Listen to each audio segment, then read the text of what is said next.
Cumprimento os irmãos com a santa e gloriosa paz do Senhor Jesus, cumprimento a todos os inscritos.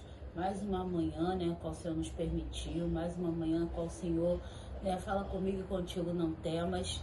O Café com Deus hoje está em Salmo 116, a qual eu estava meditando sobre esse salmo, cujo o título fala o amor e a gratidão para com Deus pela sua salvação. Enquanto de nós não estamos precisando de salvação de Deus nesta manhã, quanto de nós então precisamos de um agir de Deus sobre a nossa vida. A palavra de Deus fala, amo ao Senhor, porque Ele ouviu a minha voz e a minha súplica, porque inclinou para mim os seus ouvidos, portanto invocá-lo-ei quanto eu viver. Cordéis das mortes me cercaram e a angústia do inferno se apoderaram de mim. Encontrei aperto e tristeza, então invoquei o nome do Senhor, dizendo, o Senhor livra a minha alma. A palavra de Deus é que fala que o salmista, no momento de angústia, no momento de aflição, ele invoca o nome do Senhor. E ele aqui, logo no primeiro versículo, ele fala que ele ama o Senhor porque ele se inclinou, e ouviu a voz dele.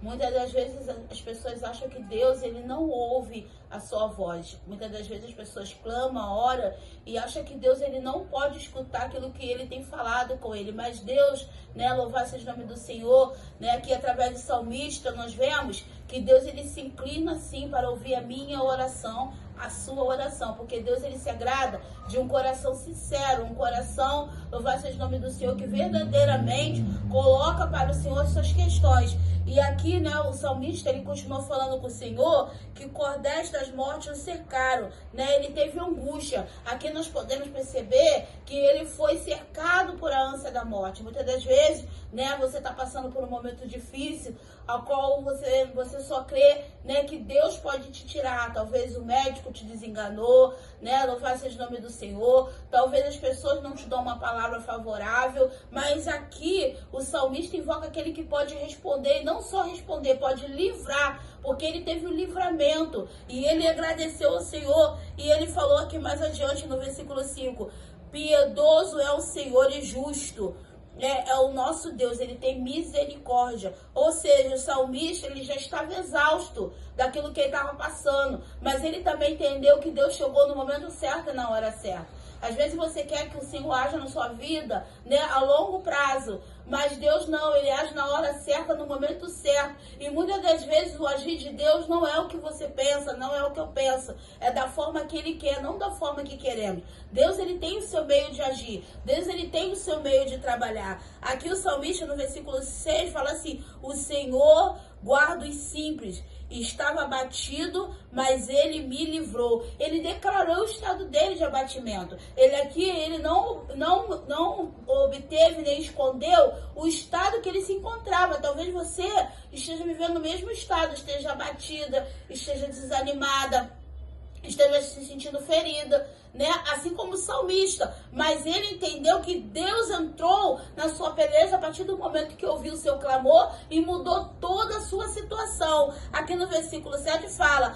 volta minha alma ao teu repouso, pois o Senhor te fez bem. Ou seja, ele está agradecido pelo que Deus fez para ele. Por quê? Porque o Senhor fez ele descansar, o Senhor fez ele repousar. Quando nós falamos deitamos e dormimos porque o Senhor nos sustenta, significa isso, que o nosso descanso está no Senhor, o nosso descanso está em Deus. Isso nos faz diferente das pessoas do mundo. Por quê? As pessoas do mundo, muitas das vezes, elas estão atribuladas, estão entristecidas, estão perdidas naquilo que pode fazer. Antigamente, o povo consultava o Senhor, consultava os profetas para darem o passo. Mas hoje em dia, não. As pessoas estão fazendo coisas, mesmo as que não estão na presença do Senhor. Às vezes, a pessoa dá um passo e lá na frente, aquilo ali que ela projetou, imaginou, não vai adiante, seja no relacionamento, seja no emprego, seja o que for. E muitas das vezes não era o que Deus tinha para a pessoa. E a pessoa se vê entristecida. Aí você vê muitas pessoas aí, louvado seja o nome do Senhor, tristes, abatidas, muitas das vezes com depressão, porque não entende que aquilo dali não era o melhor que Deus tinha. A gente não é diferente. quando alguma coisa acontece na nossa vida, a gente entende que Deus não tinha aquele plano pra gente, que Deus tinha um plano melhor. E a palavra de Deus lá no versículo 8 fala: porque tu, Senhor, livra minha alma da morte, os meus olhos das lágrimas e os meus pés da queda. Ou seja, ele fala que tudo que acontece com ele, o Senhor vai os livrando. Deus está livrando ele da morte, Deus está livrando os pés dele da queda, Deus está dando direção para ele. É assim que Deus faz na minha e na tua vida. Deus nos dá direção. Deus nos dá a direção daquilo, mas se a gente chamar a presença de Deus para nossa vida, se a gente perguntar para Deus se aquilo que nós queremos fazer é da vontade de Deus ou não é da vontade de Deus.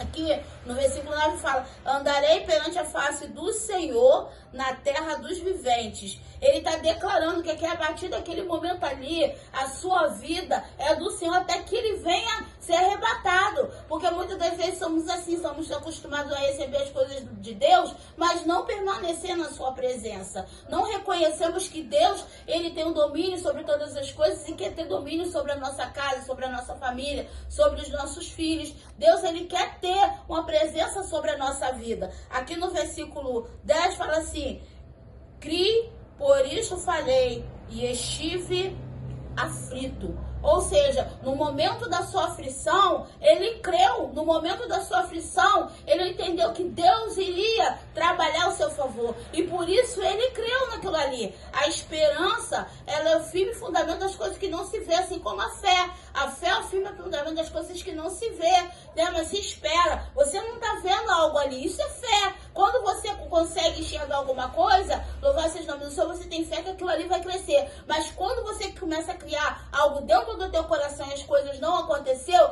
isso é uma fé que é exaltada por Deus. Por quê? Porque você não está vendo, mas você está crendo naquilo dali. Você está crendo que Deus vai realizar. Você está crendo que Deus vai prosperar. Você está crendo que Deus vai transformar. Assim como Deus faz quando Ele começa a trabalhar na sua vida.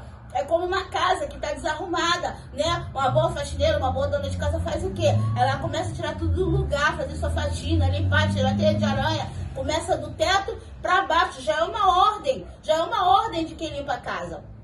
E o Espírito Santo, ele é assim, né? Porque é o Pai, Filho e o Espírito Santo. Ele entra na sua vida e ele vem arrumando aquelas coisas que pareciam estar arrumadinha, mas não estava. Só estava maquiada ali, pronto para ser destruído. E Deus não, ele vem arrumando e vem acertando e colocando as coisas todas no seu devido lugar. E aqui, né, a gente pula para o versículo 16, que fala assim: o Senhor deveras, sou teu servo, filho de tua serva, né? E cuidaste das minhas ataduras. Ou seja, ele está declarando ali que ele é servo do Senhor, filho da sua serva e filho do teu servo. Ou seja, ele agora, né, está enquadrado naquela palavra que fala: eu e minha casa serviremos ao Senhor, né? Talvez você esteja esperando em Deus, né, a respeito da sua casa. Então, tão somente se incline ao Senhor. Faça aqui como o Salmo 116, o salmista, ele se inclinou e Deus ouviu o seu clamor. Se incline ao Senhor também nesta manhã e que Deus ouça o seu clamor e cuide de ti e cuide da tua família e te livre de tudo que é mal. Assim nós cremos em nome de Jesus e agradecemos ao Senhor por mais uma manhã. Amém.